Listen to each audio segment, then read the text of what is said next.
Hey guys, how are y'all doing today? It's your friend Matt here again, and welcome back to the best of Borderlands 2. Haven't done one of these in a while, but I am doing the pistols today. I had a pistols episode of this a long time ago. Some of my old subscribers may remember, but I had to take it down for a few reasons, so here we go.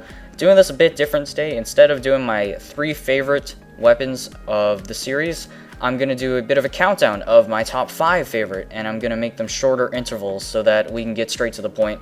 Anyways, let's just get straight into it. Number 5, I got the Unforgiven.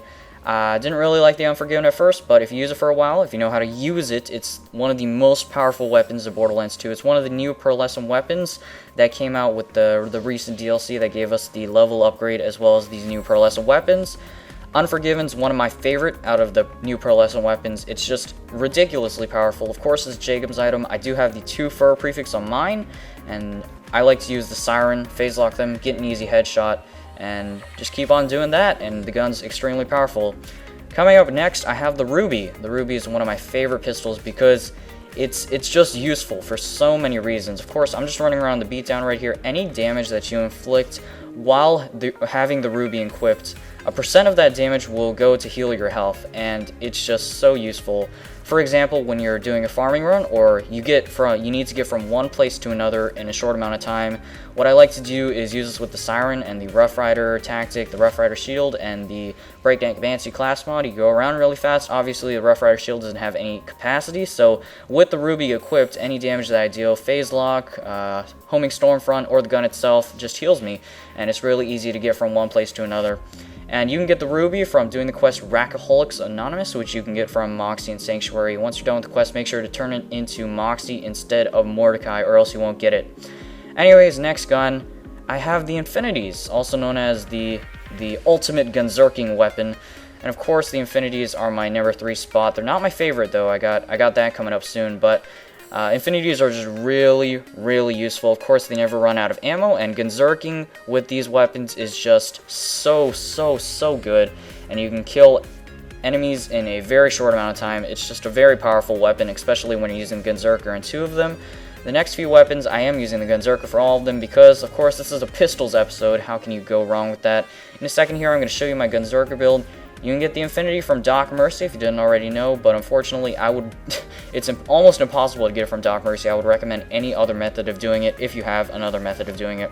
There's my Gunzerker build, by the way, and here we go, moving on to my second favorite pistol in Borderlands 2, which is the Lady Fist, and a lot of people may not know about this weapon, but it's definitely one of the best, especially with the Gunzerker.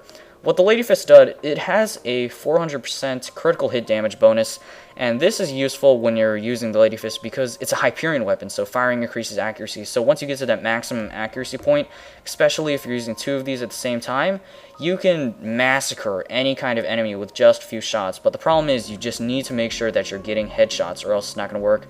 Like with these guys that I'm fighting right now, this Crusher dude back there, or whatever his name is, he's got that shield, it's hard to get his head, but any enemies that have their head vulnerable, it's just so useful. You can get this quest from doing the Uncle Teddy quest in the area next to Badlands.